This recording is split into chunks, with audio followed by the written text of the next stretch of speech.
Voting जांच और धार्मिक स्थलों पर राजनीति पर बोले चंद्रशेखर आजाद।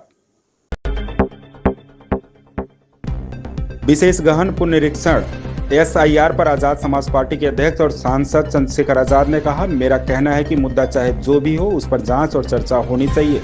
यह बहुत बड़ा सवाल है कि चुनाव कराने वाले पर इतना बड़ा सवाल उठ रहा है। इसलिए हमारी पार्टी का रुख साफ है कि अगर कहीं वोट चोरी नहीं हुई है तो इस पर चर्चा और जांच होनी चाहिए।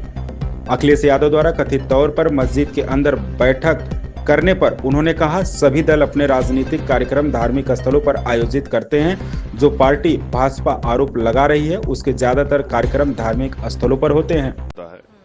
जो सरकारी स्कूल हैं, प्राइमरी स्कूल, उनमें गरीबों के बच्चे पढ़ते हैं, किसानों के, दलितों के, पिछड़ों के, तमाम जो गरीब तबका है उसके बच्चे पढ़ते हैं। और शिक्षा एक हथियार है। अगर आप बहुत अभाव में, बहुत गरीबी में जी रहे हैं तो अच्छी एजुकेशन लेके, अच्छी पढ़ाई करके डॉक्टर, इंजीनियर, आईएएस, आईपीएस, वकील, तमाम पोस्टों पे जा सकते हैं। लेकिन उत्तर प्रदेश में और कई प्रदेशों में शिक्षा का बाजारीकरण किया जा रहा है, बंद किया जा रहा है स्कूलों को। 27,000 लगभग स्कूल बंद किए जा रहे हैं। तो ये स्कूल नहीं बंद किया जाए, गरीबों के बच्चों का भविष्य बंद किया जा रहा है। मैं केंद्रीय शिक्षा मंत्री से मांग करता हूं कि सारे स्कूल बंद न किए जाए। ये आजाद समाज पार्टी भीम आर्मी को लीज पे दे दिए जाए। हमें कोई फंड नहीं चाहिए। हम अपने कार्यकर्ताओं को तैयार करेंगे कि वो इन स्कूलों में पढ़ाएं और अच्छी शिक्षा व्यवस्था कराएं। अभी कई जगह दिख रहा है कि 3-3 किलोमीटर दूर स्कूल हो गए, बच्चे जा नहीं पा रहे हैं। छोटे छोटे बच्चों के वीडियो आ रहे हैं, उनके परिवार के वीडियो आ रहे, रो रहे हैं। इसके खिलाफ भी उत्तर प्रदेश में हम लोग जो है आज मीटिंग करके बड़ा आंदोलन करेंगे। ये फैसला हम लोगों ने लिया है।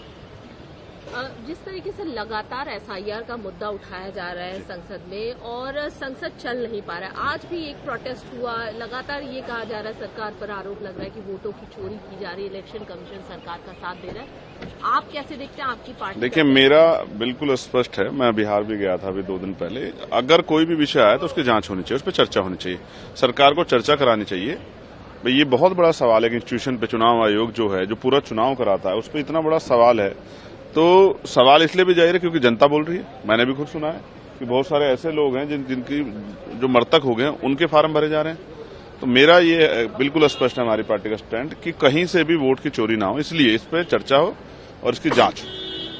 समाजवादी पार्टी जो है वो मस्जिद में बैठक कर रही है जो पार्लियामेंट के बाहर है। इसको लेकर बीजेपी ने नाराजगी जाहिर की है। बीजेपी के अल्पसंख्यक मोर्चा का ये कहना है कि हम प्रोटेस्ट भी करेंगे इसके खिलाफ, और जो नियम जो पालन होते हैं जैसे रिलीजियस प्लेस है उसका पालन नहीं किया गया। देखिए, ये उनकी पार्टी का, इसके जरिए वो क्या करना चाहते हैं तो वही बेहतर बता सकते हैं। लेकिन धार्मिक स्थलों की जहां तक बात है तो कोई पार्टी ऐसी नहीं जो धार्मिक स्थल पर अपनी राजनीतिक कार्यक्रम ना कर रही है। जो पार्टी आरोप लगा रही है उनके तो मैक्सिमम कार्यक्रम धार्मिक स्थलों पे होते हैं। वो तो वहीं से जो है बड़े बड़े भाषण देते हैं। एक अंतिम सवाल और महत्वपूर्ण, राज्यसभा के सभापति जो उन्होंने इस्तीफा दिया उसके बाद लगातार सवाल उठ रहे हैं। मल्लिकार्जुन खड़गे कह रहे हैं कि सरकार को इस पर जवाब देना चाहिए कि अचानक क्यों उन्होंने इस्तीफा दिया। हालांकि उन्होंने खुद भी बताया है कि हेल्थ रीजन से उन्होंने। भारतीय राजनीति में ये पहला ऐसा मामला है जहां एक उपराष्ट्रपति ने इस्तीफा दिया है। चिंता का विषय, सवाल खड़े हो रहे हैं, सरकार को स्पष्ट कर देना चाहिए। हालांकि मैं उनके स्वास्थ्य की मंगल कामनाएं करता हूं, क्योंकि उन्होंने खुद अपने लेटर में स्वास्थ्य रीजन दिया है। लेकिन अगर और भी कोई बात है, क्योंकि अचानक ये हुआ है, उससे पहले वो काम करे, तो सरकार को स्पष्ट कर देना चाहिए। और मुझे लगता है सरकार स्पष्ट कर सकती है। Thank you.